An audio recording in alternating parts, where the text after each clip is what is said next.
Oi pessoal, boa tarde, eu me chamo Andresa Águida e dou início aqui à nossa série Desconstruindo a Identidade. Antes de tudo, convido vocês a se inscreverem, clicarem no sininho para acessar as novidades. Bom, vamos lá. A história, ela começa bem antes de eu nascer, que foi quando os meus pais se conheceram. Meu pai conheceu a minha mãe quando ele tinha 14 anos, minha mãe tinha 19 e eles se tornaram melhores amigos. Olha só, fruto de uma amizade. E em 1976 eles casaram. Bem, em 78 eles engravidaram da minha primeira irmã, que veio a morrer antes de completar 1 ano de idade, e ela não era albina. Bem, em 79 nasceu o meu irmão, o André, albino. E, gente, foi a maior festa na maternidade. A enfermeira que trabalhava lá há 30 anos nunca tinha visto um bebê tão branco aparecer naquela maternidade, que era da Casa Verde Alta, o bairro onde a gente habita até hoje. E eles saíram desfilando com ele por toda a maternidade. Foi a maior festa, foi o maior auê. Enfim, essa foi a chegada do André, o meu irmão mais velho. Em 1980 eu nasci na mesma maternidade e adivinhem? Para quem acha que teve uma festa, não teve uma festa. Porque eu já não era mais novidade, gente. Meu irmão já tinha nascido albino, aí chegou eu, esse filme eu já vi. Ou seja, então eu já não era mais novidade e eu chegava ao mundo. O meu irmão, ele ficou bem grave de saúde, ele teve um problema sério de saúde e, segundo a medicina, era um caso de ciúmes, gente. Ele tinha ciúmes porque minha mãe começou a dar atenção para mim e ele meio que foi deixado de lado, enfim. Meu irmão passou uns perrengues, chegou a ficar internado e quase morreu nessa brincadeira, mas permanecemos aí vivos até hoje.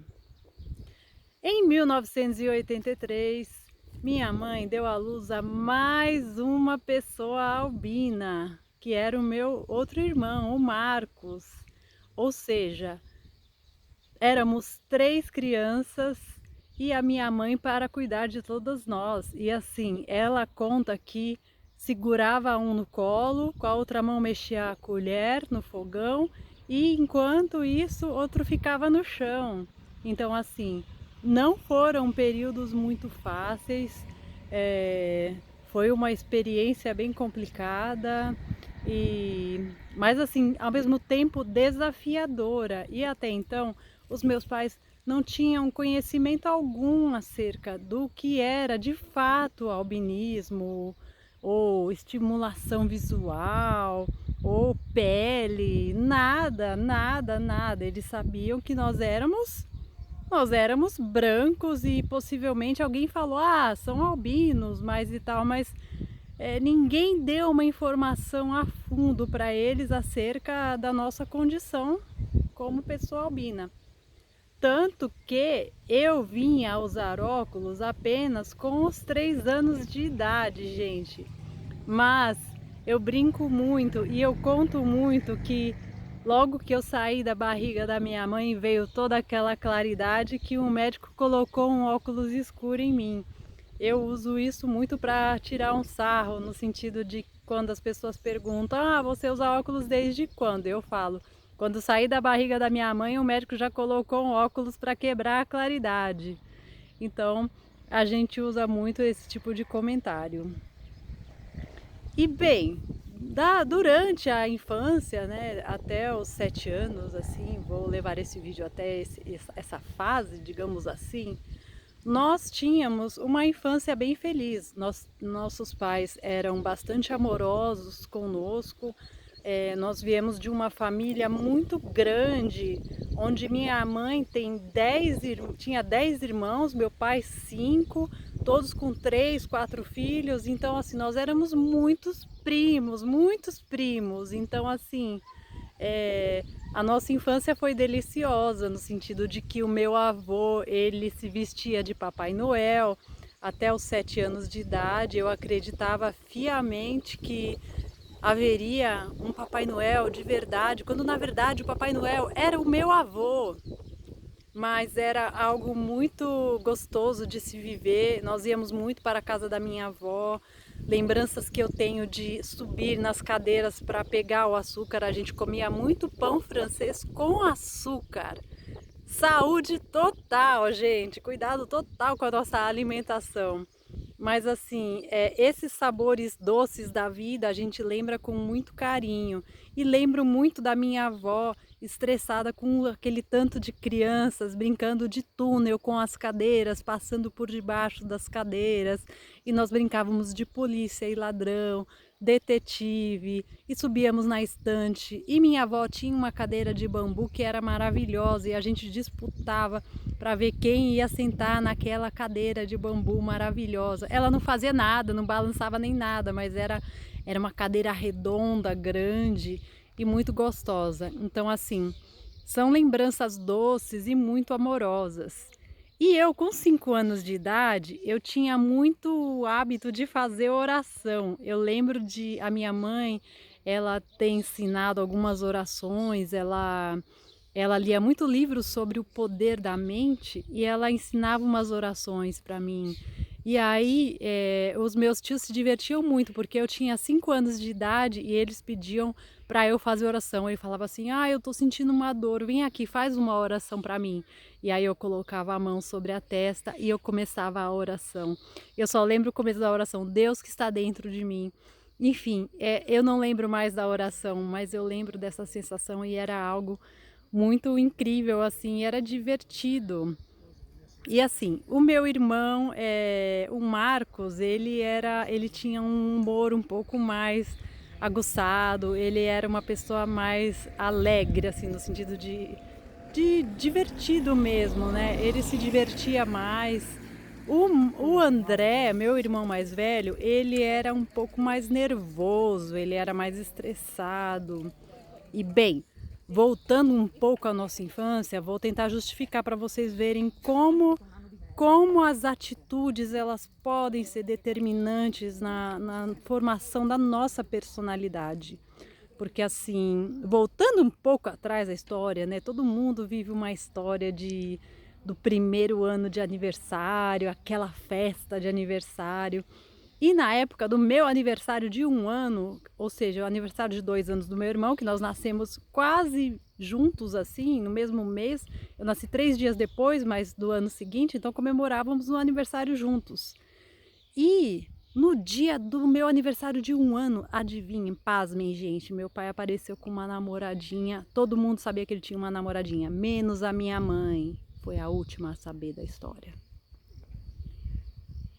Colapso total.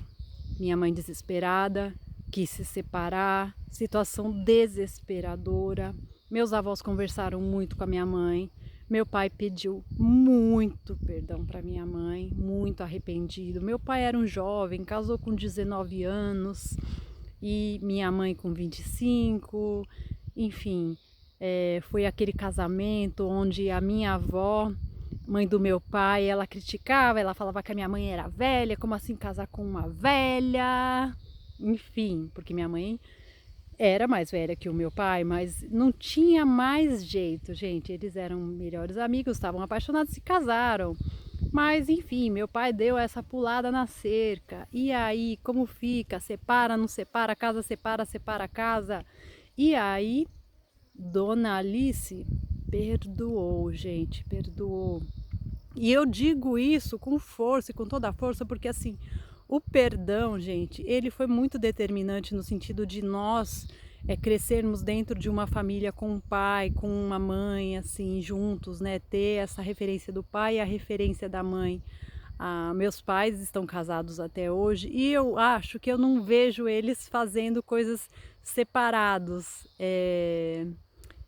É assim, eles viveram esse karma deles e assim, o perdão ele foi importante, né? E só que nos primeiros anos, né, no meu segundo ano de vida, terceiro ano de vida, minha mãe vivia muito à mercê dessa coisa da desconfiança, né, da desconfiança. Onde será que meu pai estava? Ela estava mais preocupada onde meu pai estava do que de fazer fotografias nossas de quando nós éramos bebezinhos. Tem muitos pais que fazem fotos e tal. E conto isso abertamente para vocês entenderem um pouco da realidade, né? Não querendo acusar ninguém, não querendo condenar ninguém, porque amo os meus pais incondicionalmente.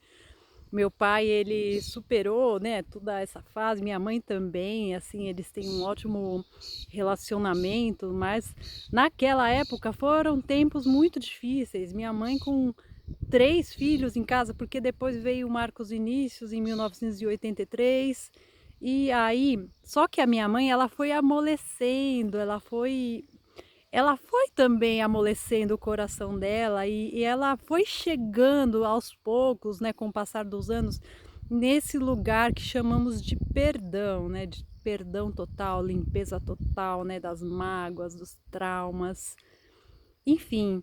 E eu acredito que, assim, eu digo para vocês, eu sempre fui uma pessoa muito desconfiada, muito desconfiada. E eu digo isso porque, assim, eu vejo todo o reflexo dessa história no passado, histórias de família, e eu vejo como isso reverberou também na formação da nossa personalidade e como isso reverbera, né, no sentido de, seja de formar uma criança que é mais tímida, mais retraída, mais recuada, eh, talvez nesses primeiros anos de vida, meus pais não, minha mãe, né, assim, ela conta mesmo, né, que tinha todas essas neuras e tal, né, ela foi melhorando quando nasceu o meu irmão, né. E isso eu reforço a vocês, né, pais, sejam amorosos a partir do primeiro minuto de vida, porque às vezes é um bebê, mas esse bebê, ele tá entendendo tudo, tudo, tudo, tudo, tudo, gente. O bebê, ele é um microprocessadorzinho, assim, ele é um computadorzinho que ele vai absorvendo tudo, tudo quanto é informação. Então, assim, muito cuidado com a forma como vocês tratam, com brigas, discussões, gritos, enfim. Isso tudo é muito determinante. Bem, eu não quero me prolongar nesse vídeo, eu vou encerrá-lo aqui e a gente continua com os próximos anos no próximo vídeo. Espero vocês na nossa próxima viagem. Até mais!